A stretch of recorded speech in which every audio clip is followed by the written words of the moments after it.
So, all right, first team first. We go alphabetical order. The Arizona Cardinals, who finished 4-13.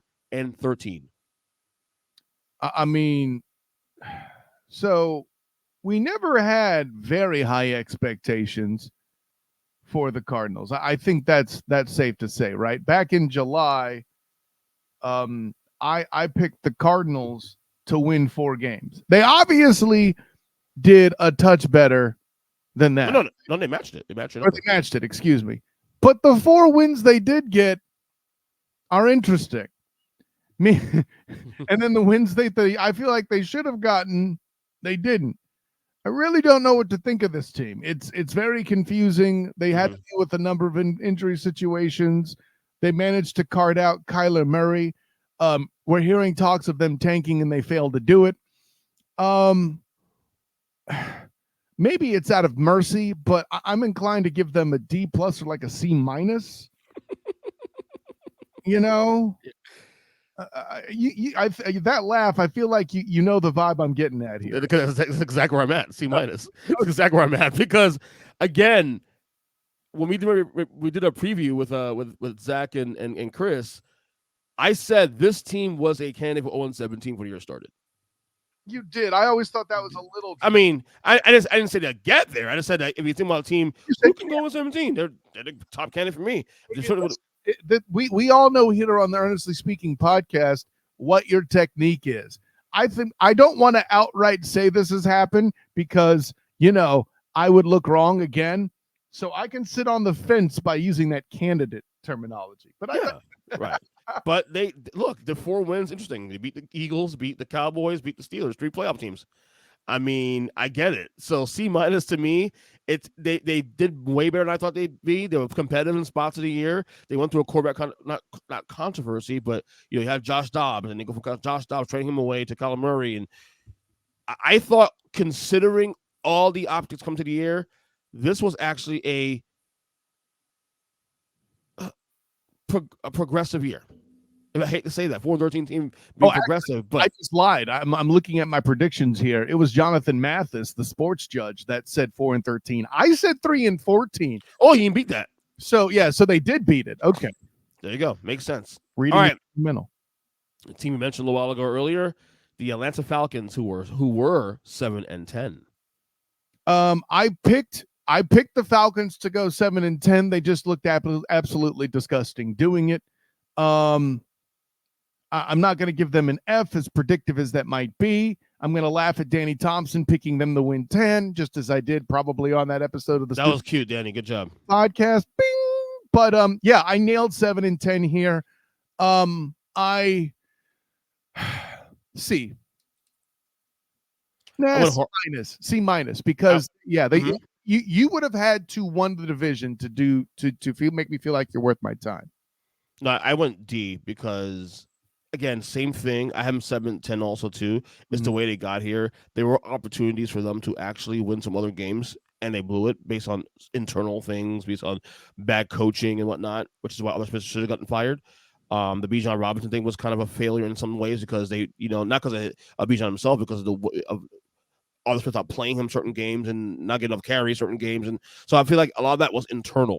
This sounds like a checklist of why you feel like coach should have been fired, and I'm okay with it. I'm just letting you know what it sounds like. Right. I mean, to me, a lot of their issues in a division that was up for the taking up until week 18 was self-inflicted. Complete power vacuum in the NFC South. That's a good call by you. Right. So D for me is disappointing for me, unfortunately, for the Falcons. All right. Staying in the NFC South, the Carolina Panthers, who were the worst team in football, at 2-15. Boy, did I miss big on them. I thought they could be sneaky good. I picked them to win 7 games. They did not. You know what? I effed around. Now they're going to find out. I'm going to give the Carolina Panthers an F. Not only were you bad this season, you completely screwed yourself over by swinging for Bryce Young. And now you also enhanced another team in the conference. You are so bad, someone else has the potential to get better. Now, that's Chicago. More on that later. So the actual threat of that has yet to be seen. But, yeah, F. You got a bad team, bad pick and quarterback. I'm going to first pick in the draft. Oh, no, you do not. That pick is gone to Chicago, as you said. And a bad owner. owner who won't Yeah. take accountability. He's mad at he fires Frank Reich when in fact he was the one that actually went after who wanted Bryce Young. And I blame you. Yeah. So you guys are lost. F as well too here. Yeah, we can't throw a drink in his face. This is the best we can do. Exactly. All right. Next, you just mentioned it. Next up, Chicago Bears 7-10. Yeah. The Bears I picked to win 8 games. But I don't feel like they're weird, man. Like they won a lot of games they shouldn't. They came on better in the second half. I probably graded them down in the midterms because they were underperforming then, and they pulled it back up. I had them potentially sneaking into the playoffs with 8 wins, but I also thought the conference would be a lot worse than it was. So I'll give credit to the NFC on the whole. Give me a C, and I'm inclined to go back and change the grade if I find tampering. Meaning, if they don't fire Eberflus and move on from Fields, I'm going to cut the grade down, because if you don't do that, you've learned nothing from this season, and you should be held back a grade. I'm gonna C minus. So same idea as you. Let me ask you this: what is the play here for Chicago? If you are ownership, Reboot. So just trade Fields, drive the quarterback. I feel like whatever coach you're trying to get, and a lot of the scuttlebutt is that it's Harbaugh, which some days I think that's absolutely ridiculous. There's no way he'll do it. Some days I'm like, you know what? Maybe so. Because if there's a conference that's closest to being the Big Ten in the NFL, it's the NFC North. That's just kind of the look and feel, in my opinion. Right. And then over and above that, they've still got a huge power vacuum. I get it. The Packers made the playoffs, and they did it as one of the youngest teams on average in the on the roster to do it since like the 60s or something stupid. But there's potential here if the right coaching staff gets in the building and they have the opportunity to be handed. Listen, here's a check, go into Whole Foods, get your groceries, get it done, right? And notice how I said an expensive premium grocery store, not just a run-of-the-mill one. I would say Winn-Dixie, but nobody up north knows what that is. No, I'm with you too. Like I lean on the it's too enticing not to reboot. Plus the financial also benefits of that too. Also by rebooting, you can actually get something for Justin Fields now. Right? Sell high. Yeah, you get him something as high as he is now. He may be higher than he is now. You get to also get a quarterback in a draft, first pick, and have 3-4 years of him on a rookie deal. Of a full rookie deal, whereas you'll have to pay Fields very soon, correct? Way too tempting. I agree. But C minus. You nice. Say I say essential. Like, if you don't do this, you have proven you're a garbage front office. And by the way, if there's any team that the Bears that can fit Harbaugh and should go after Harbaugh, that's that team. The Bears absolutely should go after him without question. That's a culture changer right there. I'd take him back in San Francisco, but I don't think anyone's firing Shanahan, and rightly so. Right. All right. Next one here: the Cincinnati Bengals, who were 9-8. My instinct is to give them an incomplete because I predicted them winning. Was that Super Bowl? Win the Super Bowl. I did predict them winning the Super Bowl. I did. I had them winning 11 games, as a matter of fact. The fact that Joey Burr was on such untenable status as often as he was, and they still were essentially one game bleeding short of cracking 10 wins and making all 4 teams in the division happen. I know they didn't make the playoffs. I know a team that doesn't make the playoffs getting an A is going to sound weird, so I'll give them a B+. But let's be real. They're one game away from getting 10 wins, and whether they were left off or not, that's an A performance in my mind. That all being said, that down the stretch, they weren't able to handle what they needed to handle. They managed to lose to the Browns, playing Jeff Driscoll. That's enough to knock you out of A- to B+ territory, in my opinion. So I struggle with this one because I went between B and C. For the same things you're saying also too. Harsh, the optics, because the optics, like, again, losing Joey Burrow, losing Chase was the game down the stretch. One game and still right, and still being a game away from making the playoffs anyway, And that schedule too also was not easy going forward in the end. I mean, if you're thinking about giving them a C, you're punishing a student for, one of the parents cheating on the other parent at home, and that child dealing with that drama and still coming to class every day, still studying hard, and still acing most of the tests. And then unfortunately, there was a really big blow up at the house before the final, so the kid didn't perform as well on the test as he could have. And now you want to give him a C because of it? No, no. Still deserves a B plus. No, and that's what he's getting. Oh, okay. I'll say I struggled. The record versus the situation. No, I have to give him B because again, got you. All these things they were still in the mix. Because otherwise, I was gonna report you to the teachers board for just being entirely too harsh on this child. And by the way, first division in what, in 60-something years that they all 4 teams winning records. Yeah, isn't that amazing? But having a bunch of winning records in a row doesn't matter, EJ Christian. Yeah, apparently. At least that's what Steeler fans tell me. # Mike Tomlin. Yeah, well, yeah, that's all the argument there, man. Again, so I give him a B. All right, next one. Denver Broncos 8-9. Boy, this is weird. Like, it's hard too. This is tough also. Well, here's why it's weird. And I don't want to necessarily say tough. I feel like it's tough in the sense that there's a lot to process, right? To give I have to offer this too because I a portion of the grade, as we established in the midterms, is do you over or underperform my expectation, right? I had the Broncos going 9-8. They finished with 8 wins, right? Mm-hmm. Correct. So it's not that they were short of the mark.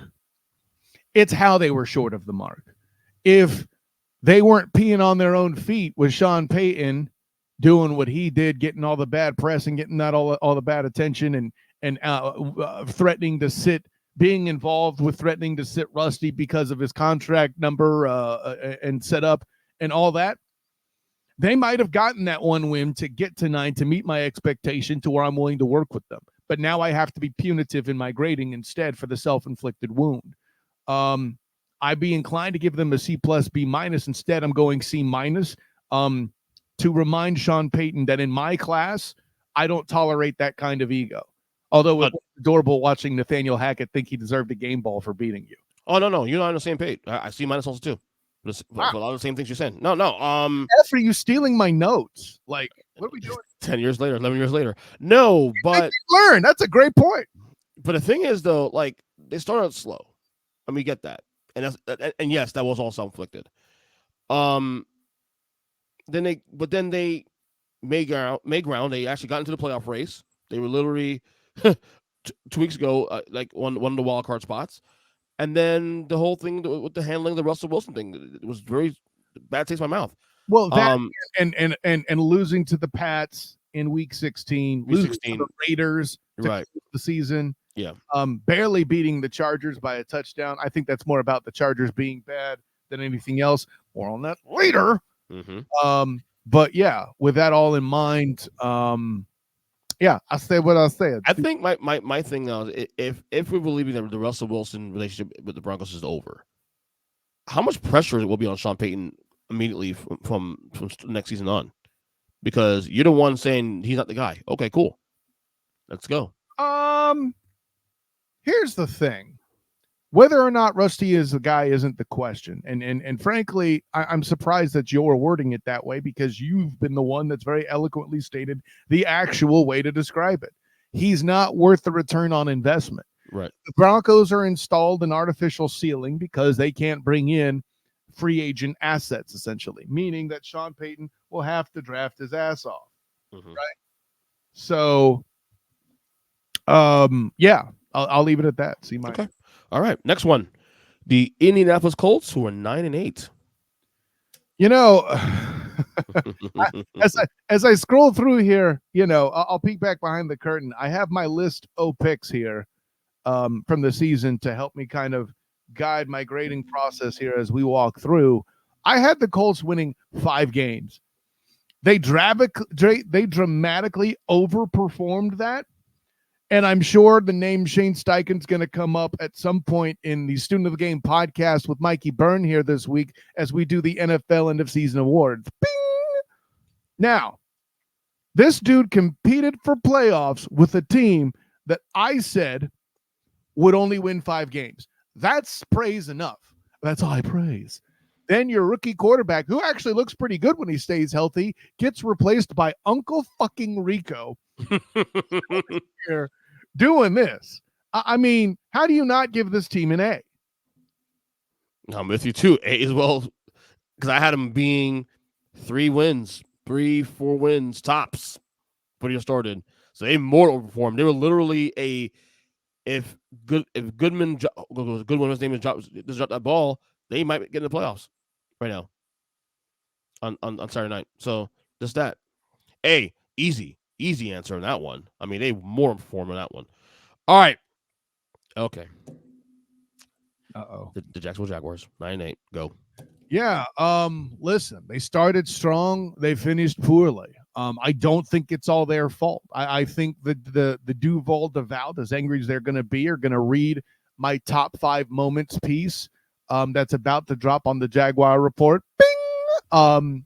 And they will acknowledge the franchise caliber positives that did happen in 2023, but they're going to be miffed that they didn't meet expectation, and that's obviously worth a penalty. I feel like they did a lot of things that were good, but I think that Cincinnati Bengal game on Monday night should have been an occasion and a spectacle, and instead it was a worst-case scenario catastrophe for the Jacksonville Jaguars, and they were not the same since, right? 1-5 in the final 6. 0-3 against the AFC North, yada, yada, yada. That being said, they started too strong, and a lot of people on the Huddle Up podcast panel, struggle with recency bias. I do not. For me, they're a C because their first half of the season was that strong. Then the injuries hit, and it all kept going wrong for them in a lot of ways. So I think this starts with a bad draft. I think I'm correct in being critical of the drafting of Brandon Strange and Tank Bigsby as a tight end and running back when they clearly needed an O-lineman and a DB. I wanted them to get Joey Porter Jr. when he was very well on the board on the 2nd and 3rd rounds, as it would turn out. And they needed more offensive line help when they opted to extend Cam Robinson 2 years ago. That's problem 1. And problem 2 being they refused to augment the interior line any more than they did. That being said, I don't know that we're holding necessarily last year's draft performance against this year's grade, but yeah, I got the Jags with a C. This is tough because the temptation is you look at the way the season's playing out. Oh, failure, because you guys are the favorites coming to the year.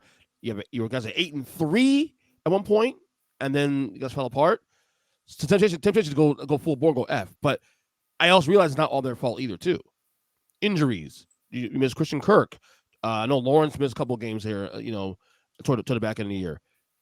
So, okay, do you juggle you juggle the expectations versus what happened versus the context of what happened? I go D+ because, again, gotta win one game, man. You win that Tennessee game, you're in, and all that stuff is wiped away. Here's that's the tough part. So it's a disappointment to some degree. No Christian Kirk, right? No, Trevor's limited. Trevor Lawrence is limited at quarterback, and the Titans players, especially Derrick Henry and that offensive line, are playing with a reckless abandon, the likes of which you hadn't seen all season, EJ Christian. Like, they played the Jags in Everbank earlier in the year and got worked, okay? Mm-hmm. And granted, Will Levis was the quarterback and committed some turnovers. That was some of it. I think this is the one instance where Ryan Tannehill was the better player because he was less inclined to turn the ball over than Will Levis, as I said it.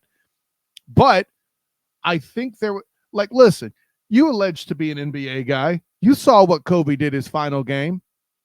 It's pretty clear that this is Derrick Henry's final game in Tennessee. Yeah. And all of them played out of their goddamn minds. Folaronso Fatukasi, defensive tackle, was pushed all over the field by a sorry Titans offensive line. That's why that game scared me going to it. Like the Tennessee games, the division rival, spoiler, the whole nine. Yeah. Ugh. I mean, look, they're better. I was better than the record. I just felt a little let down. Even though I know the context of it, I felt a little let down. Let's get one more win, man. One more win. I got you. D+, that's a bit strong. And granted, what if Trevor Lawrence actually runs the called play on 4th down in the red zone instead of trying to do the hop over? I mean, Kyle, to be fair, my first instinct without any context was to go F. Well, but no. That would be right. just stupid. Right, but you had to use context, and again, it wasn't all their fault. So I mean, now granted, if you want to give them an F because they're scapegoating the defensive staff, the part of the fucking ball that carried this team all year, cool. But Right. All right, next team here, the LA Chargers, who are 5-12. F. Next. Yeah, same here. F. I almost went D- because they had the smarts to actually fire Brandon Staley finally in the middle of the year. But too little, too late there. But no, F. It's easy F. A, B. They should have fired him going into this season. So right. No. Right. Exactly. All right. Next one. Actually, F is punitive. We tried to tell them, but they wouldn't listen. Anyways. Yeah. All right. Vegas Raiders 8-9. God, you want to talk about difficult? Like, yeah. This is this is hard. This is hard. No, this one is hard. Like, you made a bunch of ass moves going into the season, and then your boy Antonio Pierce comes in and gives them a coaching jolt. They win double the games I predicted them to. I'll say a C. They're still not an obvious threat, but they've shown they can at least be worthy of possible mid-tier status upcoming. Mm-hmm. Their quarterback situation is still just not great. Not great, Bob. Who knows? Maybe they'll be in the Justin Fields sweepstakes. I have no idea, but yeah, I don't need to build on that. Maybe I'm being a little biased here because I love AP so much. But I also didn't have any expectations of this team also this year either. I thought they'd be a 3-4-1 team as well. And they more than doubled that, number one. And it did it with the Garoppolo injury and Aiden O'Connell not playing great football. Hold on. The sun shined on a dog's butt on that. Let me be clear. Okay. Jimmy getting hurt helped this team. You can argue that. Hold on. I'd hate to make the comparison, but Geno Smith getting his jaw broken for the Jets improved that team. Mm-hmm. Okay? Like, I'm not giving them credit for serendipity where they were dumb enough to bring Jimmy Grops in the building in the first place in a situation that does not fit. This is true. This is why I had winning no more than 4 games. That move did not move the needle for me. That's why I was like, oh, Garoppolo, why? I don't point Antonio Pierce and I mean, I'm not going to give McDaniels because the S is for sucks any credit for that, I guess. But like, they did make the best. What is it? Success is the intersection of opportunity and luck. There's a reason why Antonio Pierce got some. I got you. They identified the problem with McDaniels. They identified the problem. They got rid of him, and his team got competitive immediately after.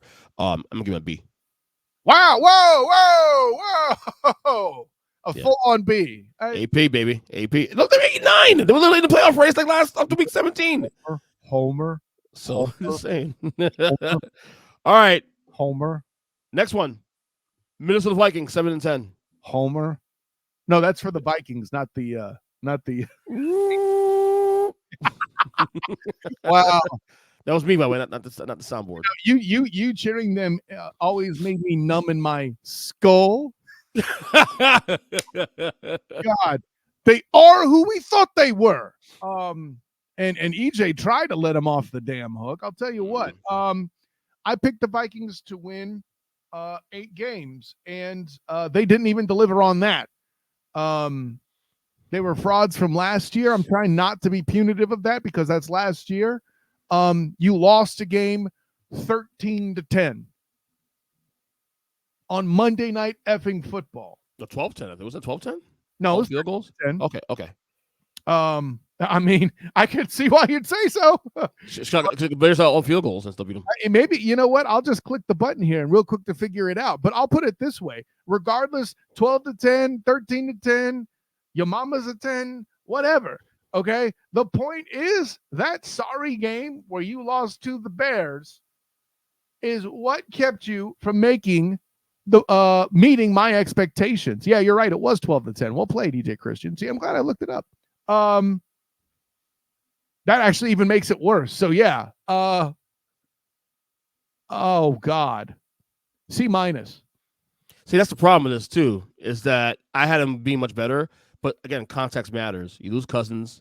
Okay, just because you made a bad prediction. Oh no, but dude, I have C- also for the record. Okay. Because you got to use context too. They actually surged middle of the year. Cousins makes sense for you. Going through 4 quarterbacks, the Cousins gets hurt. You have that rookie quarterback Jared, his name is, doesn't matter because he's not really that good. You have Josh Dobbs for a little while, was the kind of thing for a couple weeks, and then of course Nick Mullins.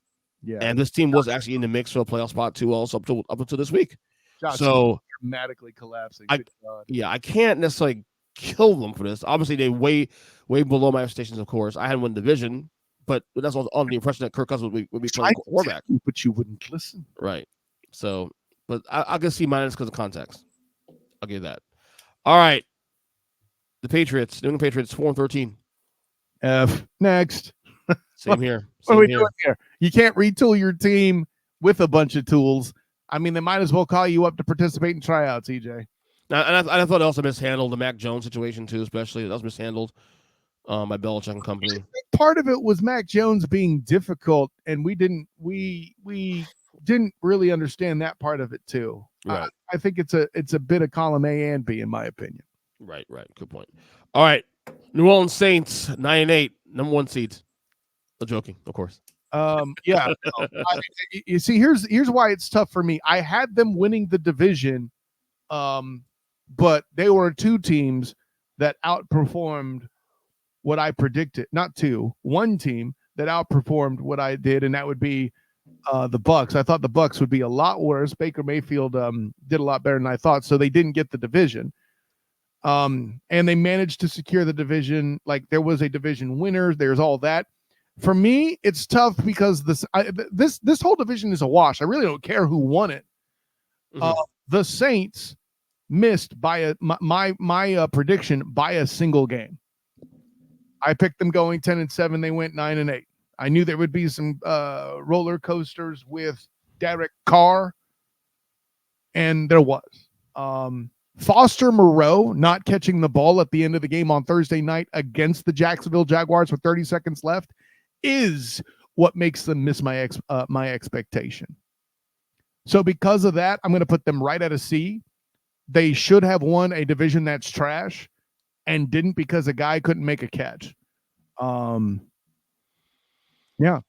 I straddle between C-, D+, honestly. Because I think I thought it'd be a lot better than they were this year. You would straddle with the D, wouldn't you? No, not B. Hell no. C-, D+. No, I said D. It's a EJ Christian. Oh, yeah. I heard B. That's what I'm like, B. What are you talking about? Shut up, Kyle.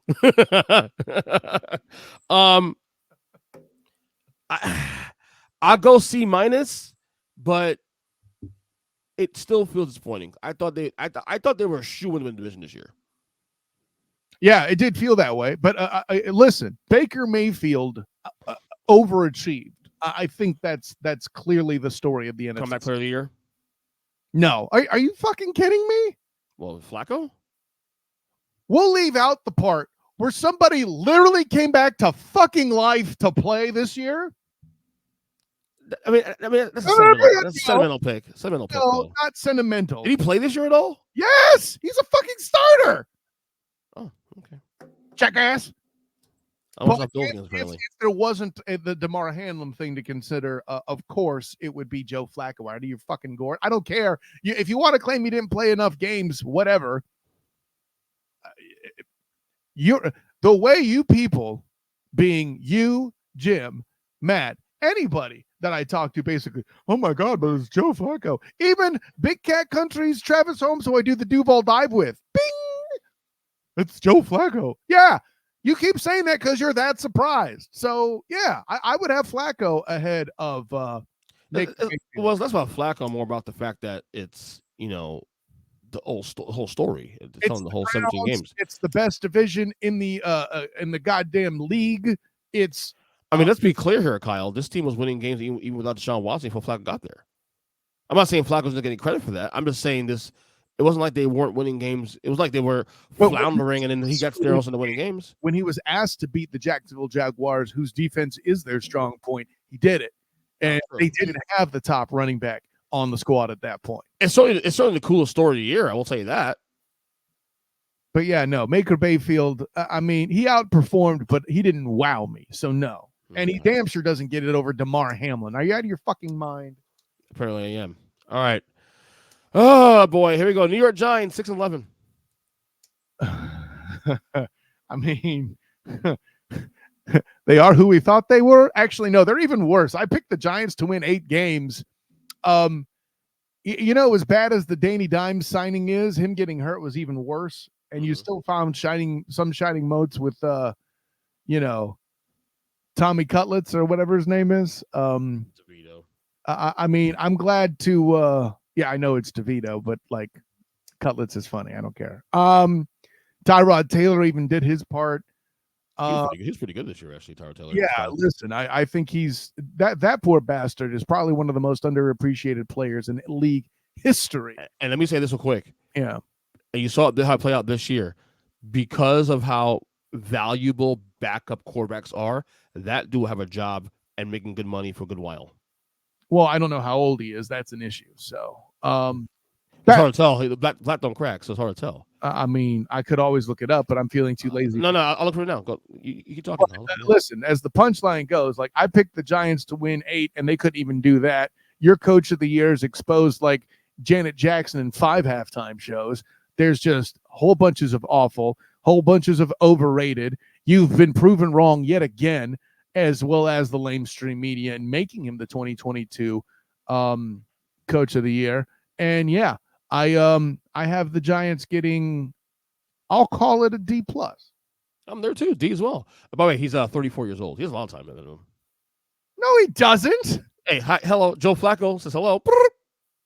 Okay, buddy.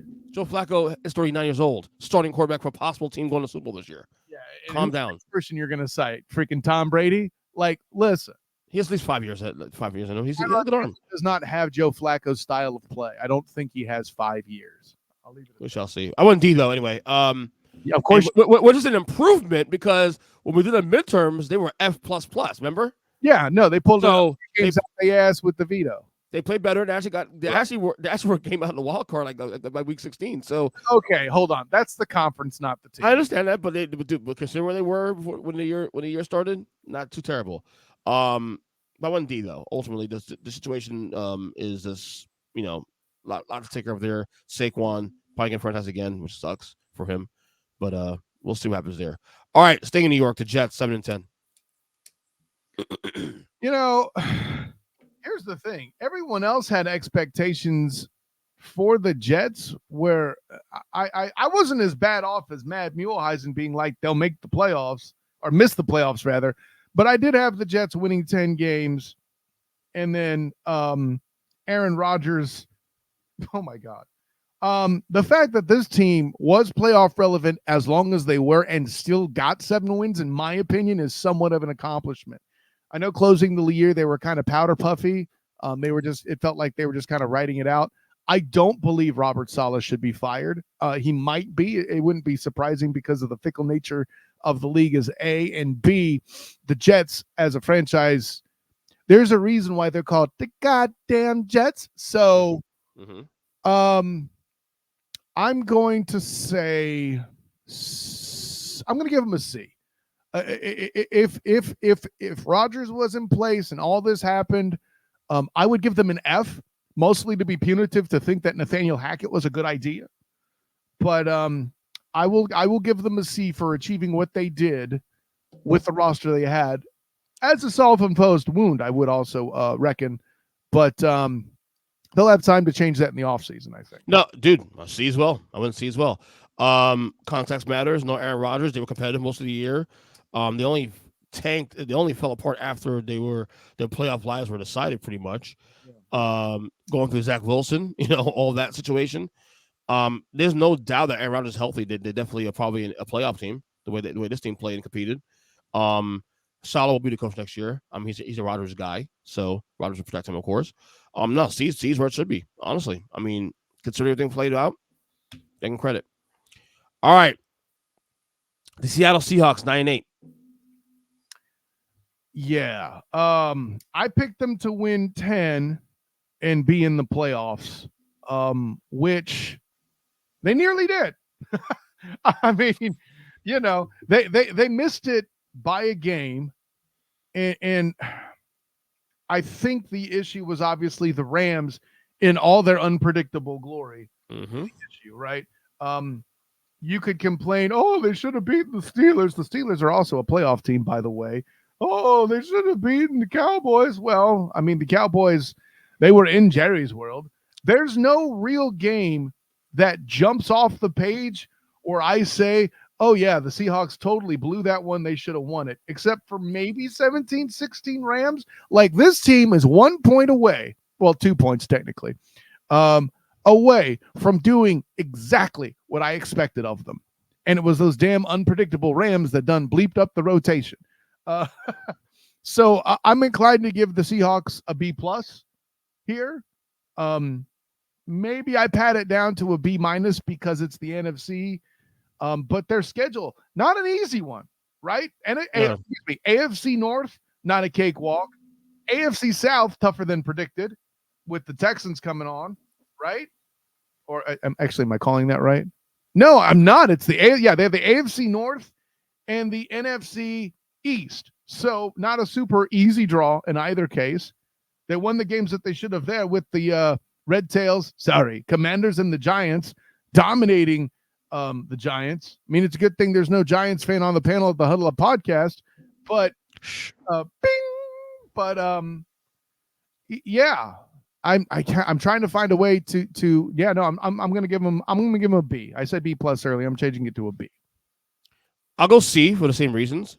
You gotta get one more game out of that though, man. Seriously. I mean, C means satisfactory. They are where I thought they'd be this year, 9-8 ish in that ballpark. Well, so I mean, they're not pretty close. I said 2, and you're penalizing them. I don't get it's not a penalty. Penalties being D. D is disappointing. C is satisfactory. I thought it was actually a decent year. I mean, you get one more win. I had to say it satisfactory, and granted, maybe I did expect it, but I don't know. One of those Rams, if you get one of those Rams games, you're in the playoffs. So again, we're back to 2 points away from doing it, but you've got them just right in the middle. I can't meet you. C's fine. C's fine. All right, 2 more teams here. Tennessee Titans, 6-11. All I'm telling you is look out for that parent-teacher conference. Okay. Okay, Pete Carroll. All right, 6-11, Tennessee Titans. This is actually harder for me. I'll tell you why in a second. Sorry. I'm just remembering all the trash. Wait, I'm on your show. I'm just remembering all the shit that was talked on me by Mike Patton and Cortland Griffin of the 3-point conversion. Bing, for picking the Titans to win only 7 games. Okay, I'm good. Wait, they had more than that? What's that? They thought they win more than 7 games? Yes. Bro. These delusional so-and-sos that are Titans fans thought they were actually going to compete for the division. What the hell are they fucking watching? Apparently because their own roster. To be honest with you, I'll skip you real quick. They actually overexceeded my expectations this year. 6-11 of the Week 18 win. I thought they'd be fucking like a 4-win team this year. So I went C-. So they outperformed you by 3 games, and you got them at C-. That's maybe a C. But here's the thing: C- is exactly where I'm at. Okay. So, considering that they thought that they couldn't make up their mind at quarterback, I mean, Tannehill got hurt, obviously, but now you're trying to move between Music City Malik Willis and Will Levis, and it is Levis though. Levis got hurt, so it is Levis going forward. Levis got hurt later. Yeah, I think that's going to be an abject disaster. I can make the argument now that the Titans are playing to avoid being in the basement.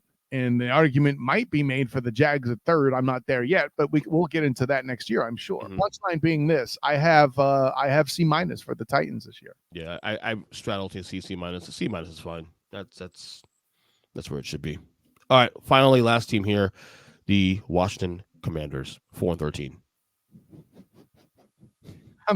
It's an F. Come on, dude. Well, here's the thing, buddy. Like, I can't go. full F because I only had them winning 5 games in the first place. Like, you're going to give them a D, or I'm going to give them a D just simply because, okay, new ownership, this is a teachable moment. I'm not going to fail you because I still want you in my class so you can learn next year and build. Okay? But Sam Howell.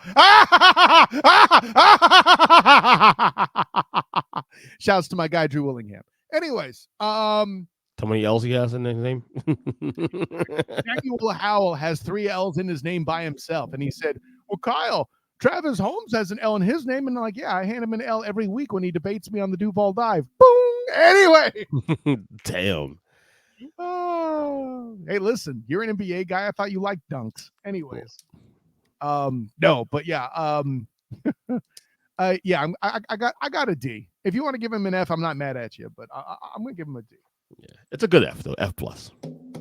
F plus. Just like there's no such thing as a must win in week 1, there is no such thing as an F plus. Yeah. Okay, you're into music. It's not a C sharp, or no, it's not a G sharp. It's an A flat. Okay. Mm-hmm.